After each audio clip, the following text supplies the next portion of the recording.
Dans cette seconde rencontre de la Coupe de Polynésie, une affiche prometteuse entre le champion actuel en titre de la Ligue 1 Teknibois, l'AS Tefana, contre le champion actuel en titre de la Ligue 2 de Moorea, l'AS Tohiea.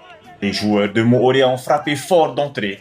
Brian Mendou se procure la première occasion chaude du match avant que Herehaunu'i Ferran ne tente un spectaculaire retourné acrobatique qui fait frissonner la défense de Tefana.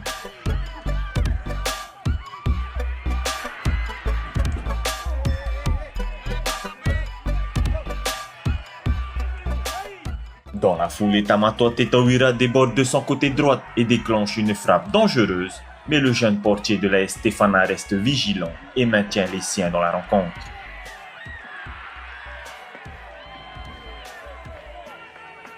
Après une première demi-heure de jeu compliqué, les hommes de Fa'a accélèrent le jeu. Yanis Dimetang tente un lob audacieux qui semble prendre la direction des filets, mais le défenseur de Tohiea sauve les siens in extremis.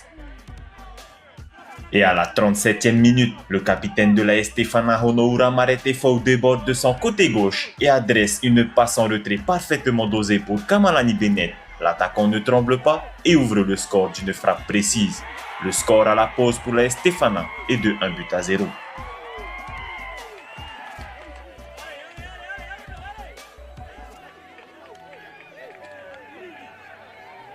Au retour des vestiaires, la Tohiea pousse pour revenir au score, mais le match bascule sur un fait de jeu majeur.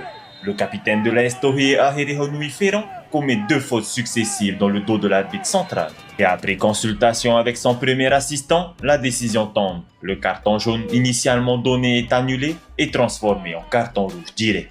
Réduit à 10, les joueurs de Moorea voient leurs espoirs se compliquer. Dans les dernières minutes, Herehau Marmouillet, joueur de la Stefana, tente d'alourdir le score d'une frappe puissante, mais celle-ci passe de peu à côté le cadre. Dans un match engagé et disputé jusqu'au bout, la Stefana s'impose sur la plus petite marge de 1-0 et décroche son billet pour les quarts de finale de la Coupe de Polynésie. Oui, on s'attendait parce qu'on a vu sur la liste que c'était une équipe très forte, avec des très bons joueurs techniquement, même si avec l'expérience qu'ils ont accumulée ici à Tahiti. Et alors, on savait que ça allait être un match très difficile sur cette chaleur aussi, que c'est pas les mêmes conditions que quand tu joues la nuit. Avec la chaleur, tu as du mal à vouloir accélérer et te donner à fond sur les petites accélérations, parce qu'on sait qu'on peut vite cramer.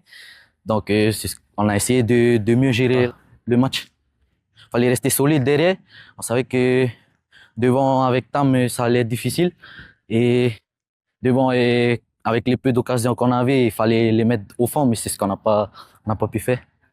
Mais ça s'annonce positif, avec les résultats qu'on avait ce week-end aussi, des gros morceaux qui sont sortis, mais on reste concentré et on reste concentré sur le prochain match.